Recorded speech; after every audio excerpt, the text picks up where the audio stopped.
अरे भौजी रचाइली तू शादी, अरे कहिया बढ़े तो हर आबादी, बोला कहिया ले गवैबू तू सोहरावाना, बोला कहिया ले गवैबू तू सोहरावाना, बोला कहिया ले सोहरावाना हो सोहरावाना हो सोहरावाना, बोला कहिया ले गवैबू तू सोहरावाना, बोला कहिया ले।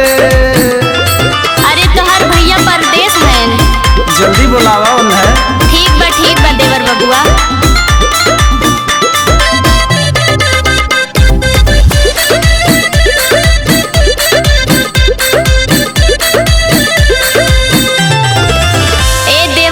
बही छोट उमरिया, ए देवरुआ बही छोट उमरिया, कैसे साही मोर कमरिया, तोहरे भैया नाही सुतेले से जरिया ना, तोहरे भैया नाही सुतेले से जरिया ना, तोहरे भैया हो से जरिया ना, हो से जरिया ना, हो से जरिया ना, तोहरे भैया नाही सुतेले से जरिया ना, तोहरे भैया नाही सुतेले से जरिया ना, तोहरे भैया।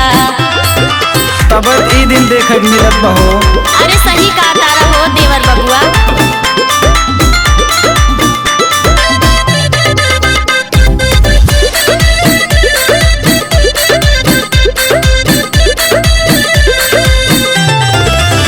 अरे भौजी बनाना तू नादान, अरे भौजी बनाना तू नादान, अरे नैहर कुचलू जम के पान, सबसे सुंदर रहू नैहर के बिटहिनियाना, सबसे सुंदर रहू नैहर के बिटहिनियाना, सबसे सुंदर रहू बिटहिनियाना हो बिटहिनियाना हो बिटहिनियाना, सबसे सुंदर रहू नैहर के बिटहिनियाना, सबसे सुंदर रहू नैहर के बिटहिनियाना, सबसे सुंदर। ढेर पगला थवा।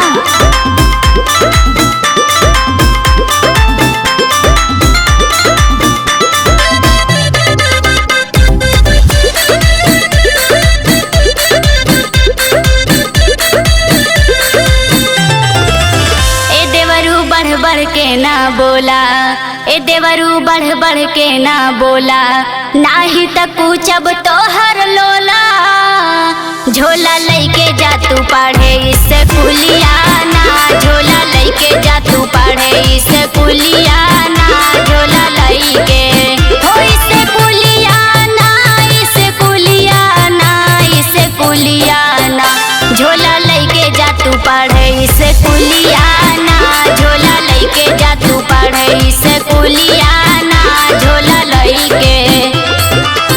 अरे अभी पढ़े जाइए देवर बबुआ, इधर उधर दिमाग ना लगावा।